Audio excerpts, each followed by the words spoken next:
미국 텍사스 주립대에 있는 MD 앤더슨 암 센터는 세계 최고의 암 전문 병원으로 알려져 있습니다. 이 병원에서 31년 동안 종신 교수로 근무한 김의신 박사는 미국 최고 의사에 11번이나 선정이 된 자랑스러운 한국인입니다. 그분은 이렇게 말씀을 합니다. 우리 몸에는 암세포를 잡아먹는 고마운 면역세포가 있습니다. 내추럴 킬러 셀이라는 자연 살해 세포입니다. 우리 몸에 이 면역세포가 많으면 암에 잘 걸리지도 않을 뿐만 아니라 암에 걸려도 치료가 잘 됩니다. 그래서 김의신 박사는 어떻게 하면 이 면역세포가 우리 몸에서 많이 생겨나게 할 수 있을까 연구하고 조사했습니다. 그랬더니 항상 웃고 즐겁게 사는 사람에게 이 면역세포의 수가 많아진다는 것을 발견했습니다. 그 중에서도 교회의 찬양대원들은 일반인보다도 이 면역세포의 수치가 아주 높게 나타나서 깜짝 놀랐습니다. 여러분 생각하기에는 교회의 찬양대원들에게 암세포를 없애주는 이 면역세포의 수치가 일반인보다 얼마나 높을 것이라고 예상이 되십니까? 얼마나 높겠습니까? 놀라지 마십시오. 일반인의 1000배였다는 것입니다. 그래서 세계적인 암 전문 의사가 말하는 암 예방의 첫 번째 비결은 신령한 노래로 늘 찬양하며 기뻐하며 감사하며 즐거워하는 것이랍니다.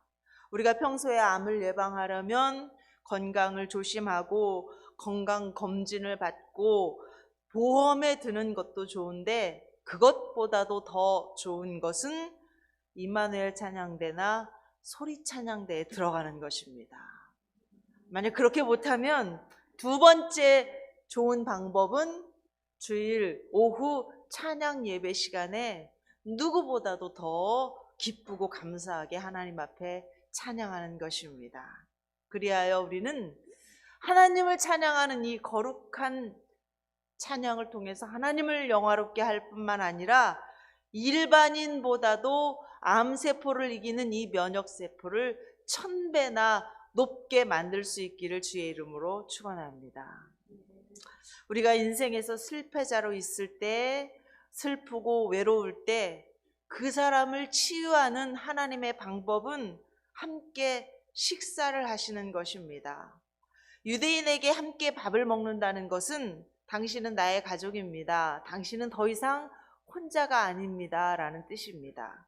예수님께서는 세상 사람들로부터 죄인이라고 천대받는 사람들과 함께 식사를 나누시면서 하나님의 말씀을 전해주셨습니다. 그러자 유대인들은, 바리새인들은 비난하면서 왜 너희 선생은 죄인들과 함께 먹느냐라고 따지고 들었습니다. 그때 예수님께서는 내가 의인을 부르러 온 것이 아니라 죄인을 부르러 왔노라 말씀하셨습니다. 예수님께서는 죄인을 회복시키는 방법으로 함께 식사를 하시는 것입니다. 얼마나 근사한 방법입니까? 우리가 예수님의 이름으로 함께 식사를 하는 것이 서로에게 치료가 되는 것입니다.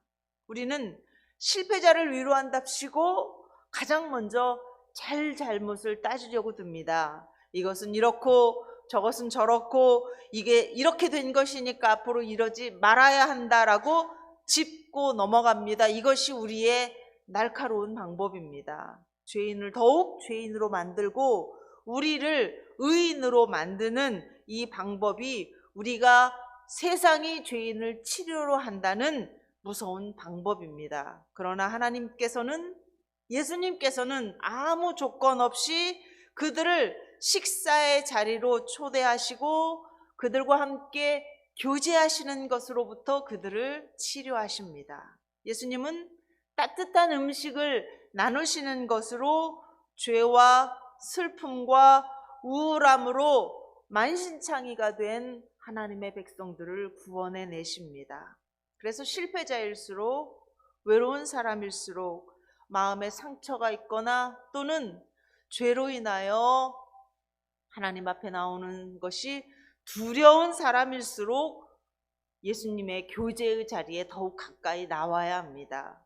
방 안에 틀어박혀 있는 것이 아니라 교회에 나와야 합니다. 오늘은 포항믿음교회가 5월 28일에 있는 VIP 초청주의를 선포하는 날입니다. 그래서 우리는 외로운 사람들, 슬픈 사람들, 기도 제목이 있는 사람들일수록 더 예수님 앞에 나올 수 있도록 초청해야 합니다. 그것이 우리의 일입니다. 오늘부터 시작되는 VIP 초청주의를 위한 이 모든 준비와 과정을 통해서 우리 자신들은 얼마나 건강해질 수 있는지, 또 우리는 얼마나 행복해질 수 있는지를 직접 체험하는 놀라운 시간이 될 수 있기를 바랍니다.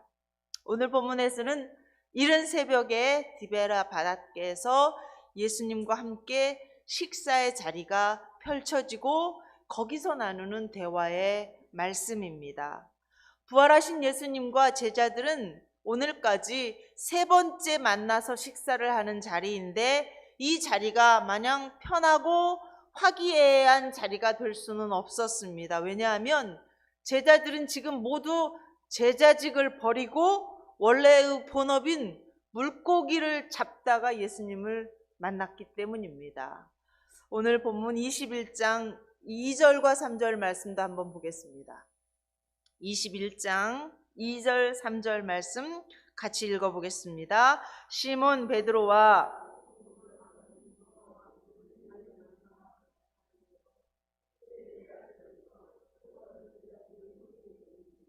시몬 베드로가 나는 물고기 잡으러 가노라 하니 그들이 우리도 함께 가겠다 하고 나가서 배에 올랐으나 그날 밤에 아무것도 잡지 못하였더니. 아멘. 물고기를 잡으러 가겠다고 나선 사람이 7명이나 됩니다. 베드로, 도마, 나다나엘, 세베대의 아들들인 야고보와 요한, 그리고 이름이 알려지지 않은 제자 2명, 모두 7명이 물고기를 잡으러 간 것입니다. 그런데 의아한 것은 원래 이들이 다 직업이 물고기를 잡는 어부가 아니었습니다. 베드로와 야고보, 요한은 원래 어부였습니다. 그러나 도마와 나다나엘은 그들의 직업이 어부였다는 흔적이 성경 어디에도 나타나 있지 않습니다. 그런데도 그들은 다 같이 베드로를 따라가고 있는 것입니다. 지금 제자들은 너나 할 것 없이 모두 혼란스러워하고 있습니다. 특별히 수제자인 베드로는 가장 갈피를 못 잡고 있었습니다. 그러자 다 같이 헤매고 있는 것입니다. 이것을 보면 베드로가 역시 수제자는 수제자였구나라는 생각이 듭니다. 베드로는 물고기를 잡는 것이 돈벌이가 되거나 먹고 살기에 괜찮아서 그 일을 다시 하겠다고 하는 것이 아니었습니다. 지금 이들은 신앙에 방황을 하고 있습니다. 이들은 분명히 예수님의 제자입니다. 예수님의 제자라는 말에서 이들은 해야 할 일이 무엇이고 가야 할 길에 대한 정확한 정답이 이미 나와 있는 상태입니다. 그런데 사람이란 자기가 무엇을 해야 하는지 알고 있다고 해서 그 일을 할 수 있는 것이 아닙니다. 할 수 있는 용기가 있어야 하고 내가 해야 한다는 사명을 깨달아야 하는 것입니다. 그런데 제자들은 용기를 잊어버렸고 사명에서 혼란을 겪고 있습니다. 이사야 37장의 말씀처럼 아이를 낳으려 하나 해산할 힘이 없는 것입니다. 베드로는 자기 자신의 모습에 스스로 절망을 하고 있었습니다. 나는 예수님의 제자입니다 라고 떳떳하게 밝힐 용기가 없었습니다.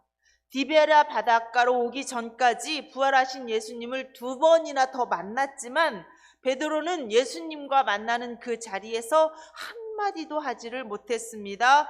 지은 죄가 있었으니 그 부분을 해결하지 않고는 예수님과 눈도 맞추기가 어려웠던 것입니다. 베드로는 예수님과 개인적인 만남이 필요했습니다. 그렇다고 베드로가 먼저 주님 저하고 잠깐 이야기 좀 하시지요 라고 상담을 요청할 수 있는 면목도 없었습니다. 그렇게 베드로는 다른 제자들과 함께 둘러앉아 부활하신 예수님을 만나기는 만났지만 그러면 그럴수록 베드로의 마음은 더욱더 괴로웠습니다. 더욱더 무거웠습니다. 예수님께 죄의 고백도 못하고 예수님께 용서함을 받지도 못했다고 생각하니 시간이 길어지면 길어질수록 베드로의 절망은 더욱더 깊어가기만 하는 것입니다. 사랑하는 여러분, 우리가 예수님과 오해가 있을 때는, 교회에 대하여 마음이 상하여 있을 때는 하루라도 빨리 예수님과 그 문제를 해결하는 것이 비결입니다. 만약에 시간이 지나면 지날수록 우리는 더욱더 예수님과 멀어질 수밖에 없고 우리의 신앙은 더욱더 뒤로 물러날 수밖에 없는 것입니다. 결국 베드로는 자기 스스로 이 문제를 해결하지 못하고 이 죄의 문제를 하나님 앞에 내어놓지도 못하고 그렇다고 자기 스스로 해결할 수도 없고 결국 이 괴로운 마음을 가지고 예수님을 떠나와 버린 것입니다. 결국 어디로 돌아갑니까?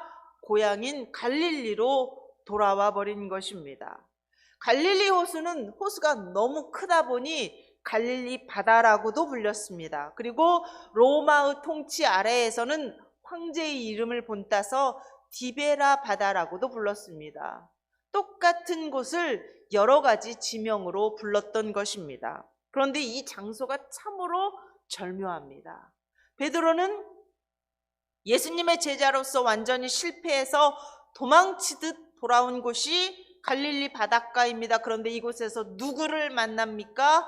가장 만나고 싶지만 가장 피하고 싶은, 가장 사랑하지만 가장 부끄러운 죄를 지은 예수님을 이 자리에서 딱 만나는 것입니다. 아니, 어떻게 예수님께서 이곳에 오신 것입니까? 물론 예수님께서는 모든 것을 다 아시는 분이었기 때문에 제자들이 여기 있는 것을 당연히 아시고 이곳에 오셨다라고 생각할 수도 있습니다. 그러나 그것이 아닙니다. 원래 이곳은 약속 장소였습니다. 마태복음 26장에 보면 예수님께서 제자들에게 이르시되 내가 살아난 후에 너희보다 먼저 갈릴리에 가리라 말씀하셨습니다. 마태복음 28장에서도 천사들이 여자들에게 그가 죽은 자 가운데서 살아나셨고 너희보다 먼저 갈릴리로 가시나니 너희가 거기서 뵈리라 말씀을 전해 주었습니다. 예수님께서, 부활하신 예수님께서도 직접 무서워하지 말라, 가서 내 형제들에게 갈릴리로 가라 하라, 거기서 나를 보리라 말씀을 하셨습니다. 성경 전체의 정황으로 보면 베드로는 전혀 기억을 못하고 있었지만 갈릴리는 예수님께서 부활하신 후에 제자들을 다시 만나겠다고 누누이 약속을 하신 장소였습니다. 예수님을 볼 면목이 없어서 도망친 곳이 예수님과의 약속 장소였다니 어쩌면 이렇게 절묘할 수가 있냐는 것입니다. 우리는 예수 믿는 사람들에게는 이 장소가 참으로 중요합니다. 여러분은 어떤 계획이 있어서 그곳으로 이사를 갔다거나 미래에 대한 목표나 아니면 직업 때문에 어쩔 수 없이 이곳에 살고 있다고 생각을 합니다. 이곳에 사는 이유는 다른 영적인 뜻은 전혀 개입되지 않았다고 생각을 합니다. 그러나 하나님 편에서는 그것이 아니라는 것입니다. 마태복음 2장에 보면 마리아와 요셉이 헤롯 왕의 칼을 피해서 예수님을 데리고 애굽으로 피난을 갔다가 다시 이스라엘 땅으로 돌아옵니다. 그런데 헤롯 왕이 죽고 그의 아들인 아켈라오가 유대 지방을 다스리는데 그가 아주 못된 왕이라는 소문을 들었습니다. 헤롯 대왕의 아들들 중에서 그는 가장 악독하고 잔인한 왕이었습니다. 그래서 마리아와 요셉은 유대 지역으로 가서 아기 예수님을 데리고 사는 것이 두려웠습니다. 어떻게 할까? 기도하는 것입니다. 저는 유대 지역에 못 갑니다. 저는 그곳이 무섭습니다. 라고 기도하던 중에 그는 갈릴리 지방으로 가게 됩니다. 성경에서 그런데 갈릴리를 어떻게 묘사하고 있느냐 하면 갈릴리는 흑암의 땅이요 사망의 땅이요 그늘진 땅이었습니다. 갈릴리 지역 중에서도 나사렛이 그 중에서도 가장 가난하고 가장 비천한 사람들이 모여 살고 있던 곳이었습니다. 그러니 마리아와 요셉이라고 해서 이 나사렛에서 살고 싶었겠습니까? 사람은 누구나 평판 좋은 도시에서 평판 좋은 시골에서 살고 싶어 합니다. 그곳이 도시든 시골이든 안전하고 쾌적하고 좋은 이웃들과 살고 싶어 합니다. 그런데 나사렛은 갈릴리 중에서도 가장 흑암과 저주와 사망의 그늘진 곳으로 유명한 곳이었습니다. 오죽하면 나사렛에서 무슨 선한 것이 날 수 있겠느냐라는 말이 공공연하게 떠돌고 있었습니다. 그곳에 사는 누구나 아무것도 아닌 일로 싸우고 다투고 욕하고 깨어지고 그렇게 상처 입은 영혼들만 모여 살더라는 것입니다. 그러니 마리아와 요셉도 자식들에게 좀 더 좋은 환경에서 좀 더 안정된 가정의 친구들과 함께 살게 해주고 싶은 마음이 왜 없겠습니까? 그럴 때마다 내가 아켈라오를 두려워해서, 내가 그 소문을 괜히 무서워해서 내가 이렇고 이런 곳에서밖에 못 사는 것이지 라고 자기 자신을 자책했다면, 그런데 그것은 아니었다는 것입니다. 마리아와 요셉은 나사렛에서 사는 것이 그들의 사명이었습니다. 왜 그렇습니까? 예수님은 오실 메시아는 나사렛 사람이라 칭함을 받으리라고 구약의 선지자들은 그렇게도 예언을 하고 있었던 것입니다. 마리아와 요셉은 아켈라오가 무서워서 도망치듯 이곳에서 숨어서 살고 있었지만, 그곳은 수백 년 전부터 하나님과 하나님 백성 사이에 메시아가 그곳에서 성장할 것이라고 이미 약속된 장소였다라는 것입니다. 그래서 마리아와 요셉은 나사렛에서 사는 것이 하나님께 영광을 돌리는 일이었습니다. 그곳에서 자식들을 사는 것만으로도 하나님의 뜻을 이루고 사명을 완수하고 있는 것이었습니다. 지금 여러분이 사는 그곳, 여러분이 다니는 그 직장, 여러분이 사는 그 나라, 그곳은 현실에 밀려서 어쩔 수 없이 내가 이곳에서 살고 있는 것이지라는 생각을 하고 계십니까? 하나님 편에서는 아니라는 것입니다. 이미 하나님과 정한 약속이 있는 곳임을 믿으실 수 있기를 바랍니다. 여러분이 어머니 뱃속에 생겨나기 전부터 이미 하나님께서 그곳을 약속하셨고 그곳에서 만나시기로 정하셨습니다. 그러므로 이제부터는 여러분이 어느 곳에 있든지, 어느 직장을 다니고 있든지, 어떤 형편에 있든지 간에 어깨를 쭉 펴실 수 있기를 바랍니다. 아, 내가 이곳에 살아야 하는 이유가 있는 것이었구나.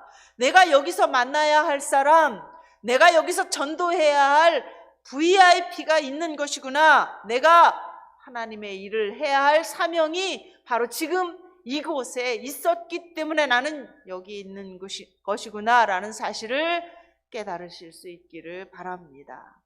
예수님은 베드로가 작은 것에 넘어졌다는 사실을 알고 계셨습니다. 베드로는 대제사장의 하숙들이 추워서 숯불을 피우고 불을 쬐을 때 함께 서서 불을 쬐다가 작은 여종에게 예수님을 부인하는 죄를 짓고야 말았습니다. 그래서 예수님은 베드로를 위해서 숯불을 피우셨습니다.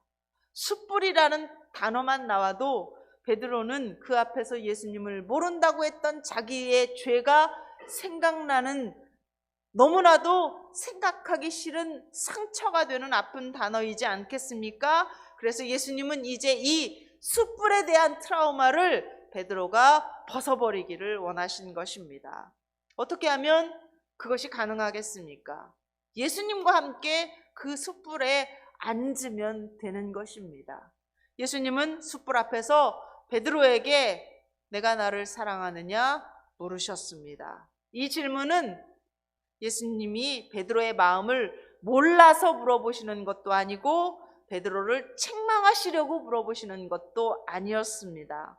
더 이상 과거의 죄에 묶여서 괴로워하지 않게 하시려고 물으시는 것입니다. 모든 것을 회복시키시려고 물어보시는 것입니다.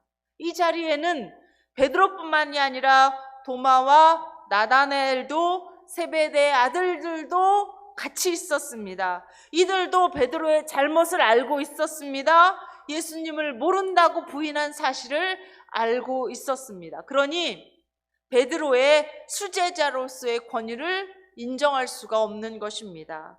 베드로도 자기가 앞장서서 주의 일을 하자고 이끌고 나갈 면목이 없었습니다.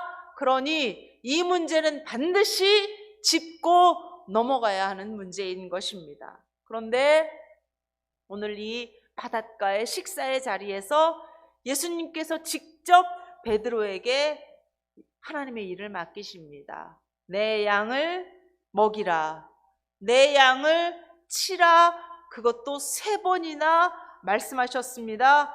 게다가 베드로는 앞으로 어떤 죽음을 맞이하게 될 것인가에 대해서, 그 거룩한 죽음에 대해서까지도 예언의 말씀을 전해주십니다. 오늘 본문 18절 19절 말씀을 같이 읽겠습니다.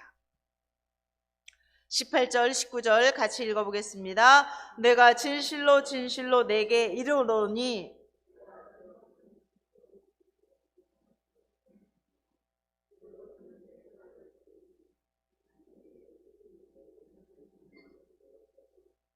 이 말씀을 하심은 베드로가 어떠한 죽음으로 하나님께 영광을 돌릴 것을 가리키심이러라. 이 말씀을 하시고 베드로에게 이르시되 나를 따르라 하시니. 아멘. 이 당시 사람들은 팔을 벌린다라는 것이 어떤 죽음을 뜻하는지 누구나 다 알고 있었습니다. 그것은 십자가의 끔찍한 죽음을 의미하는 것입니다. 실제로 베드로는 클레멘트 고증서나 베드로 행전 같은 고대 문서에 의하면 십자가에 거꾸로 매달려서 순교를 했다고 기록되어 있습니다. 감히 자기는 예수님과 같은 방법으로 죽을 수 없는 죄인이라고 거꾸로 매달려 죽겠다고 선택을 했다는 것입니다. 사랑하는 여러분, 베드로는 예수님께서 예수님의 피로 회복시킨 제자였습니다. 감히 누가 예수님과 베드로 사이에 틈을 낼 수가 있었겠습니까? 예수님께서 베드로와 함께 앉아서 식사를 하고 계십니다. 예수님께서 베드로를 위해서 친히 숯불을 피우셨습니다. 이 순간부터 베드로에게 숯불은 더 이상 괴로운 죄를, 괴로운 과거를 떠올리는 매개체가 될 수 없었습니다. 이제 베드로는 숯불하면 가장 먼저 예수님이 떠올랐습니다. 나의 모든 허물을 아시고 나의 실패와 나의 죄악을 아시면서도 나를 찾아오셔서 가꾸은 생선과 떡을 먹이시면서 위로해 주신 예수님과의 따뜻한 식사의 자리가 가장 먼저 떠오르게 되었습니다. 그러면 이것이면 모든 것이 다 덮어지는 것입니다. 베드로는 이제 모든 것이 다 덮어졌습니다. 그는 완전히 회복될 수 있었습니다. 사랑하는 여러분, 우리가 예수 그리스도의 이름으로 기도하고 밥을 먹는다는 것이 얼마나 놀라운 능력인가를 우리는 알아야 합니다. 우리가 예수님의 이름으로 기도하고 밥을 먹는 것은 예수님께서 그 제자들과 밥을 먹으면서 맞이하셨던 그 모든 기적과 회복을 우리도 맞이할 수 있다라는 사실을 의미하는 것입니다. 그래서 우리는 아멘하고 밥을 먹는 것입니다. 그러므로 예수님과 예수님의 이름으로 같이 기도하고 밥을 먹을 수 있는 관계에 있다는 것, 그것에 대하여 우리는 잊어버려서는 안 됩니다. 그것은 같은 길을 간다는 것을 의미합니다. 같은 축복의 길, 같은 사명의 길, 같은 기적의 길을 가는 것이며 같은 섬김의 길을 가는 것입니다. 그것은 우리가 예수 그리스도 안에서 피로 맺어진 거룩한 관계이며 예수 그리스도 안에서 세상의 것으로는 끊을 수 없는 영원한 관계라는 것을 의미하고 있습니다. 이 세상에서 가장 깊고 거룩한 관계는 예수 그리스도의 이름으로 같이 기도하고 같이 밥을 먹으며 같은 길을 가는 관계입니다. 우리는 만나는 사람 앞에서 이것을 생각해 볼 수 있어야 합니다. 내가 지금 만나는 이 사람, 내 앞에서 같이 밥을 먹고 있는 이 사람이 예수님의 이름으로 함께 기도하며 밥을 먹을 수 있는 사람인가 라는 사실을 우리는 꼭 생각해 보아야 합니다. 만약 그 사람이 예수 그리스도의 이름으로 같이 기도하고 아멘하며 밥을 먹을 수 있는 관계라면 그 사람과 나는 영원히 거룩한 관계입니다. 그러나 만약 그렇지 못하다면 그 사람은 여러분의 동반자가 아니라 여러분이 섬겨야 하는 VIP입니다. 그 사람이 혈연적으로는 가족일지라도 그 사람은 여러분이 섬겨야 하는 손님이요 VIP입니다. 손님이라면 우리는 손님과는 함께 할 수 없는 일이 있습니다. 손님이라면 우리가 손님과는 함께 나눌 수 없는 대화가 있지 않습니까? 이것을 분별할 수 있어야 합니다. 그래야 우리가 교회의 덕을 세우고 하나님께 영광을 돌릴 수 있습니다. 예수님께서는 오늘 디베랴 바닷가에서 식사를 하시면서 베드로를 살려내셨습니다. 베드로뿐만 아니라 도마와 나다나엘과 세베대의 아들들인 야고보와 요한을 살려내셨습니다. 그리고 이름이 알려지지 않은 2명의 제자를 살려내셨습니다. 성경에서 2명은 증인을 나타내는 수입니다. 이름이 알려지지 않은 이 2명은 앞으로 예수님을 믿고 구원을 받게 되는 이 땅의 모든 성도들을 의미하는, 상징하는 이름이었기에 무명으로 기록이 된 것입니다. 그렇다면 지금 이 자리에 있는 저와 여러분이 이 2명 중에 속하는 것이며 우리가 초청하게 될 VIP가 이 2명 중에 속하게 되는 것입니다. 사랑하는 여러분, 우리들은 예수님의 이름으로 기도하고 밥을 먹으면서 사람을 살리고 있습니까? 죽이고 있습니까? 예수님께서 우리를 살려내셨습니다. 그렇다면 이제 우리의 사명 역시 예수 그리스도의 이름으로 사람을 살려내는 것입니다. 우리와 함께 밥을 먹는 사람들이 우리들 입에서 나오는 말로 인하여 우리가 예수 그리스도 이름으로 손을 내미는 그 초청으로 인하여 살아날 수 있게 되기를 주의 이름으로 축원합니다. 기도하겠습니다. 우리의 약함을 아시는 하나님, 약하면 약한 대로, 부족하면 부족한 대로 우리의 믿음을 받아주셔서 감사합니다. 하나님 편에서 우리를 먼저 사랑하셔서 나무 사이에 숨어 있을 때에도 찾아와 주시고 배를 타고 떠났어도 찾아와 주시며 우리의 수치를 가려주시고 우리를 먹여주시고 입혀주시며 다시 일어서게 해주셔서 감사합니다. 오늘 포항믿음교회는 VIP 선포주의를 갖습니다. 이제 우리도 VIP를 일어서게 하고 VIP를 회복하게 하는 복의 근원이 되게 하여 주시옵소서. 예수 그리스도의 이름으로 기도하옵나이다. 아멘.